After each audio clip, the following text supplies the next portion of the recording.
chord છે circle, chord of circle. Radius any 25 centimeter. Angle છે 120 degree. At the center, find the area of the હાનું area શોધવાનું, પણ હાનું area શોધવાનું. corresponding segment of the circle. આવા segment આવી રહ્યા છે. રેડિયસ 12 છે. જો આ રેડિયસ મેં અહીંયા લખી લીધી છે 12 છે, અને એંગલ સેન્ટર પાસે એંગલ બનતો છે કેટલો છે? 120 degree. જો વીર હા, આયરો આ 120 હોય ને, અહીંયા 120 ડિગ્રી નો એંગલ બનતો છે. આનું એરિયા કેવી રીતના ફાઇન્ડ કરવું આપણે? જો સેગમેન્ટ નો એરિયા ફાઇન્ડ કરવાનો છે ને આપણે, તો ટ્રાયેંગલ નો બી કરવા તો પડે ને વચ્ચે. દક્ષ, ટ્રાયેંગલ નો એરિયા ફાઇન્ડ કેવી રીતના કરવું? 120 છે. હા, નહીં એવું થોડું. ટ્રાયેંગલ નો એરિયા ફાઇન્ડ કેવી રીતે કરીએ? કયું ફોર્મ્યુલા? 1/2 બેઝ ઇન્ટુ હાઇટ હોય તો, જો 90 ડિગ્રી હોય ને તો આયરો આ બેઝ અને આયરો આ હાઇટ, પણ 120 ડિગ્રી હોય તો પેલું બેઝ ના હાઈટ. 120 ડિગ્રી હોય તો આયરો આ થોડુંક આવા જ લાગે છે. તો આ બેઝ થાય ને, તો બેઝ તો આયરો આ ઠીક છે મળી જાય, હાઈટ પેલું ઉપર પણ હાઇટ કેવી રીતે મળે? ઉપર આ ક્રોસ છે. આ તો ઉપર નહીં થાય. હાઇટ એરિયા ક્રોસ છે, તો એ જ લઈ લો ને, હોતી જવાનું. એવી રીતના નહીં થાય. જો એ મેં નામ આપી દે સેન્ટર ને, ઓ આયરો એ ને આયરો બી. સીડી કા છે આમાં? પૂછું નહીં આવે. નૈતિક, સેગમેન્ટ નો એરિયા ફાઇન્ડ કેવી રીતે કરાય?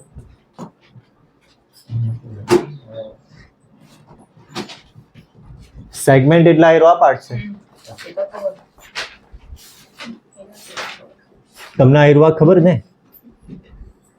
મેઇન આટલાનું જ કામ હોય. સેગમેન્ટ એટલે આયરો આ પાર્ટ. તો આપણે ટોટલ આખું ફાઇન્ડ કરવું આયરો આ, એમાંથી ઉપરનું કાઢી નાખવું તો નીચેનું બચશે ને. આપણે નીચેનો પાર્ટ જ તો ફાઇન્ડ કરવાનો છે, એટલે આપણે આખું ફાઇન્ડ કરવું ને એમાંથી ટ્રાયેંગલ કાઢી નાખવું. તો એરિયા ઓફ આયરો આખું ને શું કહેવાય? Minor sector. તો માઇનર સેક્ટર સારું પહેલા મેં રેડિયસ લખી લઉં. રેડિયસ કેટલી છે? 12 ને, અને થીટા 120 ડિગ્રી. તો અહીંયા એરિયા ઓફ માઇનર સેક્ટર. હવે વીર તું બોલજે હા ને, ફોર્મ્યુલા શું આવે? Theta by 360 into pi R square. થીટાની વેલ્યુ 120, આ 360. પાઈની વેલ્યુ લખેલી છે સવાલમાં? 3.40. બોલો.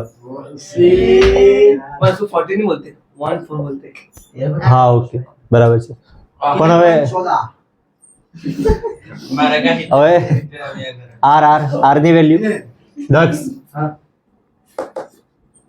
आर नहीं 12. એટલે આયરો 12 ઇન્ટુ 12. હવે આ હા એટલે આ 0 0 120 ને આયરો 360, 3 થી મલ્ટીપ્લાય, અને 3 ને 12 માં બી કટ કરી મૂકું. 12 3 જા ને, सॉरी એટલે 0 0 કટ, પછી 12 3 જા વીર 36. 3 4 12. 3 4 જા 12, તો અહીંયા 4 આ બાજુ. હવે 3.14 છે એના જગ્યાએ 3.14 લખી દો ને. પણ નહીં લખે તો બી કઈ નહીં. નહીં લખો રે. 3.14 ને આ બેનું મલ્ટીપ્લાય તમને ખબર છે ને 48. તો હવે 48 ને આ બેનું મલ્ટીપ્લાય કરો ને, નોટબુકમાં કરો વીર. 3.14 નું મલ્ટીપ્લાય આની સાથે અહીંયા પૂછો નહીં. હા હા 150.72 આ જ છે ને. અને આની હોય તો પ્રોબ્લેમ થાય પછી. वही फोन कर સેગમેન્ટ ફાઇન્ડ કરો. સેગમેન્ટ હારું ટ્રાયેંગલ જો છે ને, માઇનસ સેક્ટર માઇનસ કરવાનું. ટ્રાયેંગલ નો એરિયા ફાઇન્ડ કરવાનું તમને જરાક ભારે પડે, પણ તો બી વીર કરવા તો પડે. આ મેં ટ્રાયેંગલ પહેલી વાર અહીંયા અલગથી પાછો ડ્રો કરતો છે.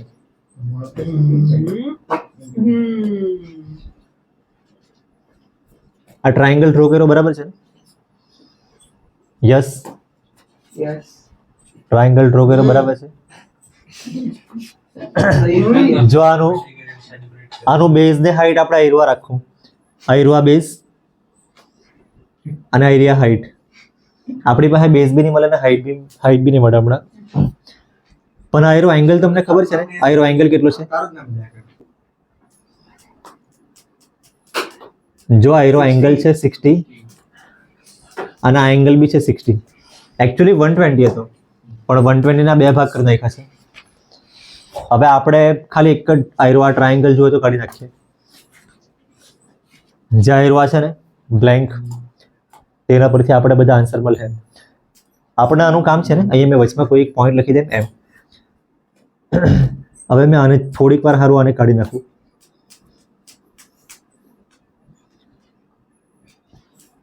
તમારા સ્કૂલમાં ટ્રિગ્નોમેટ્રી ચેપ્ટર ચાલ્યું કે ચાલી ગયો પતી ગયો. તો એનું જરાક કામ પડે અહીંયા હા પતી ગયો. આયરો એંગલ 60 ડિગ્રી છે આયરિયા લેન્થ 12 સેન્ટીમીટર તો એના પરથી આપણે છે ને આયરો ફાઇન કરવા પડે કેટલા 12 થી 60 અને આ બી ફાઇન કરવા પડશે તમારા સ્કૂલમાં ફોર્મ્યુલા શું લખે સાઇન થીટા નો ફોર્મ્યુલા શું લખે sin theta અપોઝિટ બાય હાઇપોટેનસ એવું લખે કે પરપેન્ડિક્યુલર બાય હાઇપોટેનસ એવું લખે હા sin theta શું છે? મેં કેમ તમને બધું પ્રસાદ બોલે. એવા છે ને P by H.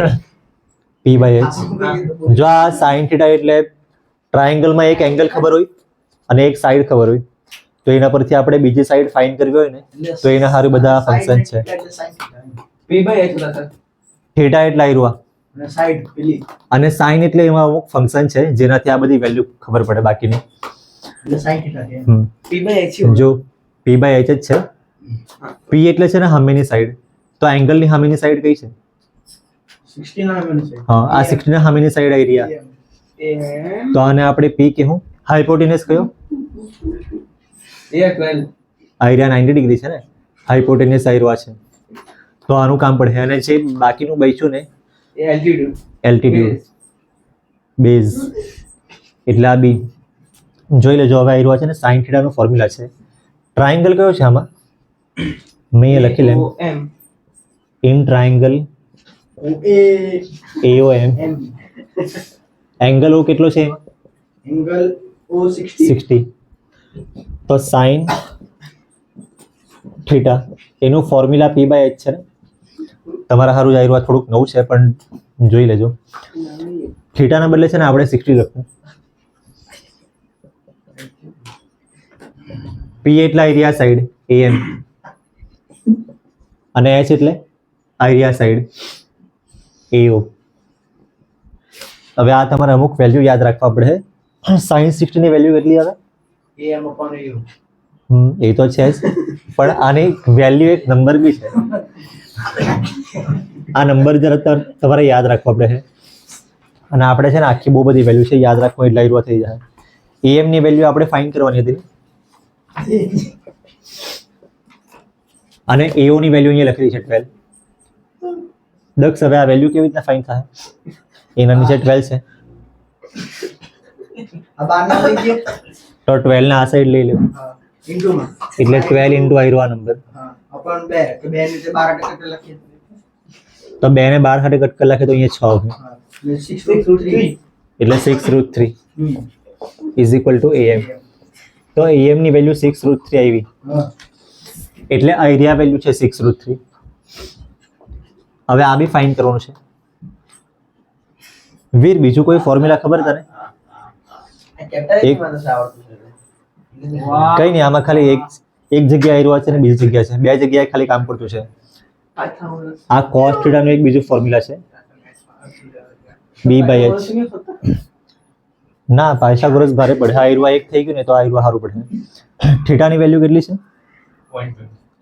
120 પહેલા હતી પણ અહીંયા આયરવા 60 હવે B એટલે આયરવા છે OM અને H એટલે હવે તમારે આ વેલ્યુ બી યાદ રાખવા પડે 1/2 1/2 OM ની વેલ્યુ ફાઇન્ડ કરવાની હતી અને AO ની વેલ્યુ આવી નહીં તે કેવી રીતના કરવું હવે આ વેલ્યુ ફાઇન્ડ કરવી હોય તો આપણે એના- એ છે તેને ઓએ લખે તો ચાલે કે હા ચાલે ઓએ ઓય ચાલે જાદુ क्या याद करे જો આપણે આયરવા OM ની વેલ્યુ ફાઇન્ડ કરવી હોય ને તો 12 આ બાજુ ઉપર લઈ લઉં અને આ સેમ જ આમાં શું થાય કટ થાય કઈ હા જેવી રીતના આમાં 12/2 6 આવ્યું ને, હા એવી રીતના જ આમાં 12/2 6 ખાલી 6 આવવાની હા કેમ કે 6 ને 1 નું મલ્ટીપ્લાય 6 જ આવ્યું એટલે OM ની વેલ્યુ 6 જો હવે મેં ટ્રાયંગલ પૂરો કરી દઈએ આ OM ની વેલ્યુ છે OM આયરું આ છે 6 ટ્રાયંગલ એકચ્યુઅલી આટલો હતો ને હા અહીંયા કયું હતું પોઈન્ટ બી જો આ 6√3 છે ને તો આ બી 6√3 આવશે એટલે તમારે મેઇન વસ્તુ આ ધ્યાન રાખવાનું હતું કે આયરું આ 6√3 ને 6√3 ટોટલ આવે 12√3 6 ને 6 12 હવે ટ્રાયંગલનું એરિયા તમને ખબર પડશે હવે મેં લખી લેમ સવાર થઈ ગયું सर रूट 3 ने रूट 3 के पर है 3 ના क्या જેવી રીતના આયરું આ 6x અને 6x હોય ને તો 12x આવે रूट 3 ने केला थे हाँ। ये हो गया मैं એટલે x x હોય તો અહીંયા બી x જ આવશે અહીંયા બી √3 ને √3 છે તો એડિશન કરે તો અહીંયા √3 જ આવશે હવે એરિયા ઓફ આયરું આ ટ્રાયંગલ નું નામ શું છે આખો ટ્રાયંગલ AOB આયરું આ formula 1/2 b into h base આમાં કયો રાખું દક્ષ એમાં ટ્રાયંગલ AOB એટલે આખો ટ્રાયંગલ જો નીચે આવી બેઝ આયરો આખો A થી B સુધીનો હાઈટ તો કોઈ બી લે કે પાસે ને હાઈટ આયરિયા આજ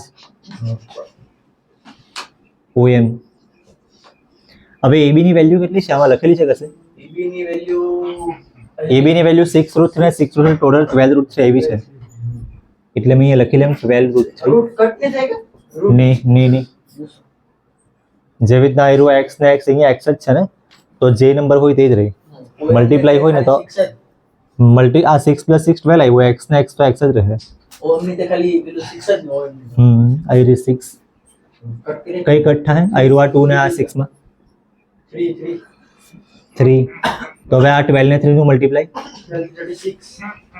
36 36√3 √3 ની વેલ્યુ લખેલી છે સવાલમાં હા 1.7 હા 1.7 1.7 તો 36 into 1.73 હવે આ તમારે મલ્ટીપ્લાય કરવા પડે કરો ને કરો આ મલ્ટીપ્લાય કરો બધા જ વીર આન્સર શું આવ્યો माल 63 है वो 62.28 છે ને माल 63.68 है वो है ना તો ભાઈ ભૂલ સુધારજે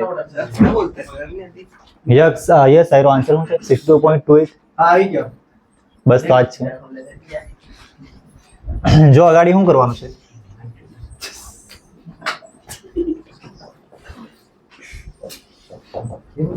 परफ्यूम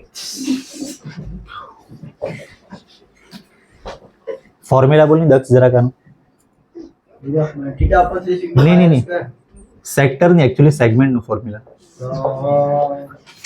સેગમેન્ટ એટલે આયરો આ તો આખામાંથી ઉપરનો પાર્ટ કરી નાખું તો આયરો આ પાર્ટ બચશે આખું એટલે હું આખો એટલે major section area of minor sector minus area of પેલો minus area of triangle fragrance એકદમ પારી શું છે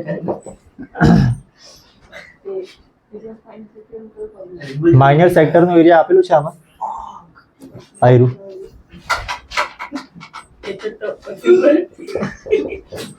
અને ટ્રાયંગલ નો એરિયા रेडियो ट्रायंगल ले रहे हैं पहले क्या करें 62.38 માઇનસ જો આનું માઇનસ કરું નહીં હવે